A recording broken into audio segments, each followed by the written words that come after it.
Hello बच्चों, welcome to my channel study of the science. कैसे हो आप सब? आई होप कि आप सब अच्छे हो और आपकी पढ़ाई भी अच्छी चल रही है। शुरू करते हैं आज के लेक्चर में chapter 4 structure of the atom.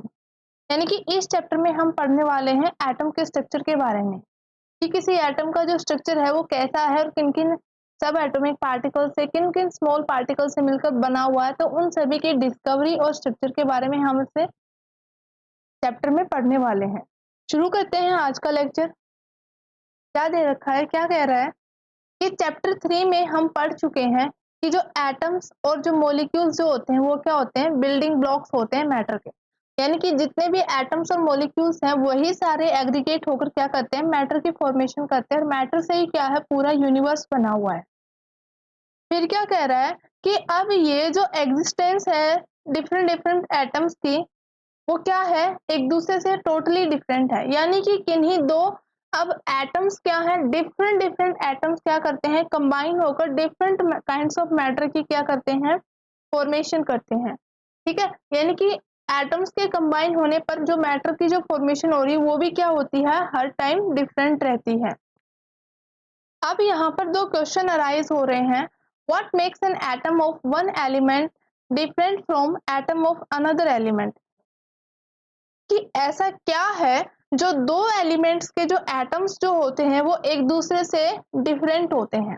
यानी कि एटम्स एक जो दो एटम्स हैं किन्हीं भी एलिमेंट्स के, वो एक जैसे क्यों नहीं होते। ठीक है, दूसरा क्वेश्चन यहाँ पे क्या राइज हो रहा था कि आर एटम्स रियली इंडिविजुअल, यानी कि एटम, क्या एटम सच में इंडिविजुअल है, यानी कि क्या एटम से छोटा कोई भी पार्टिकल नहीं है। ठीक है, जैसे कि जॉन डाल्टन ने कहा था अपनी डाल्टन्स एटॉमिक थ्योरी में कि atoms are the smallest individual particle which can not be further divided into more smaller particle, जो कि डाल्टन ने कहा था अपनी थ्योरी में।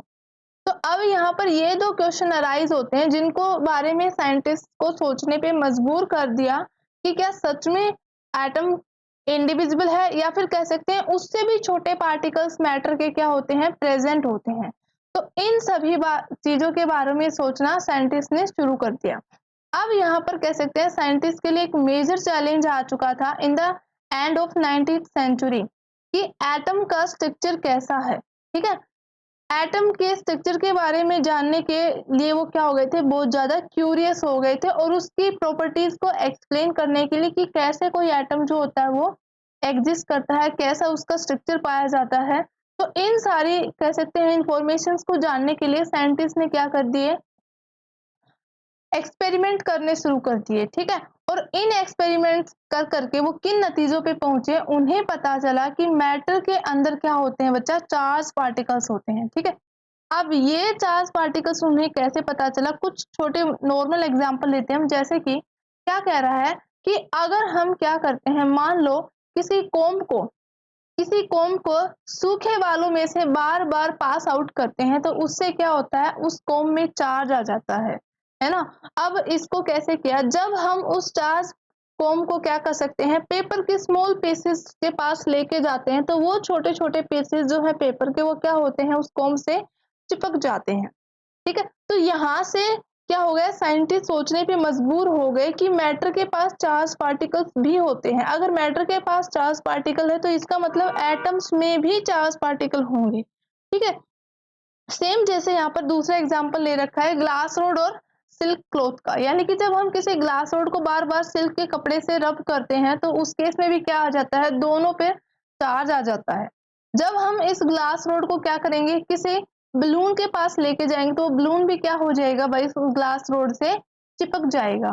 ठीक है, तो ये जो कह सकते हैं दो ऐसे नॉर्मल एक्सपेरिमेंट थे जिनसे साइंटिस्ट को ये आइडिया हो गया कि मैटर के पास क्या होते हैं, चार्ज पार्टिकल्स होते हैं।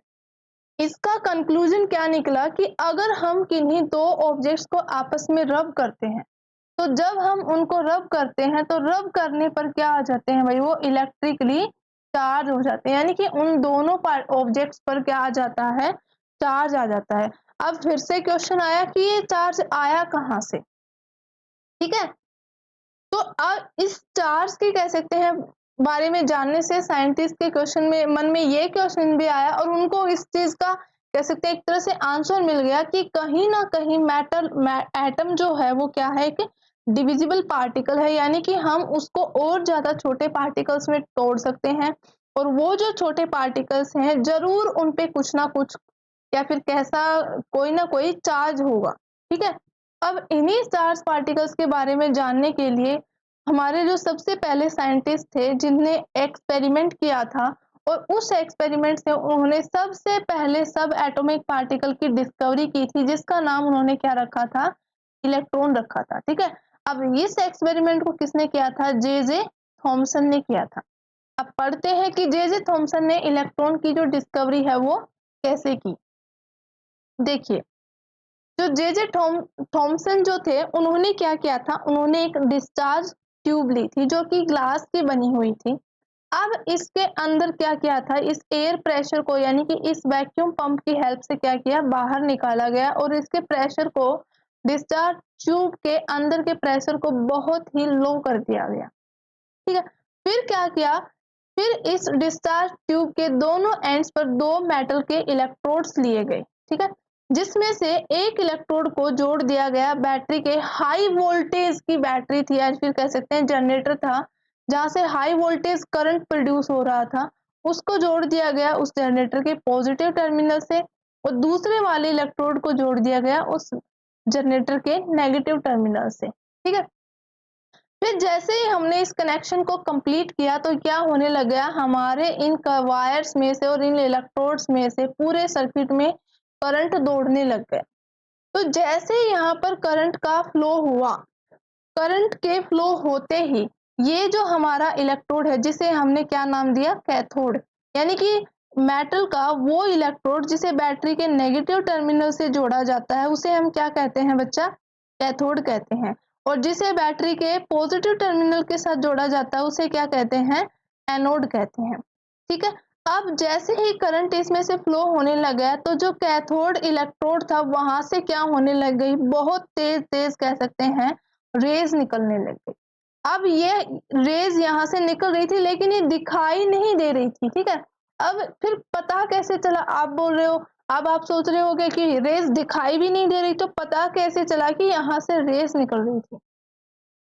तो कैसे पता चला कि जब ये रेज यहाँ से निकल रही थी और जब वो कह सकते हैं इसके इस एंड पर आई और वो जैसे ही इसकी स्क्रीन पे टकराई तो टकराते ही क्या हो गया, यहाँ पर एक ग्लो प्रोड्यूस होने लग गया। क्या प्रोड्यूस होने लग गया बच्चा, ग्लो, यानी कि वो रेज जैसे ही इसकी एंड सरफेस से टकराती तो यहाँ पर क्या होती है, चमक पैदा होती। ठीक है, अब ये यहाँ इस सरफेस से टकराने पर चमक कैसे पैदा हो रही थी, क्योंकि यहाँ पर क्या कर दी थी भाई, उन्होंने प्लेटिंग कर दी थी किसकी, जिंक सल्फाइड की। ठीक है, तो जिंक सल्फाइड पर कह सकते हैं जब भी कोई रेज टकराएगी, कोई पार्टिकल का कह सकते हैं कोलिजन होगा तो वहां पर वो क्या करता है, फ्लोरोसेंस प्रोड्यूस करता है, ग्लो प्रोड्यूस करता है।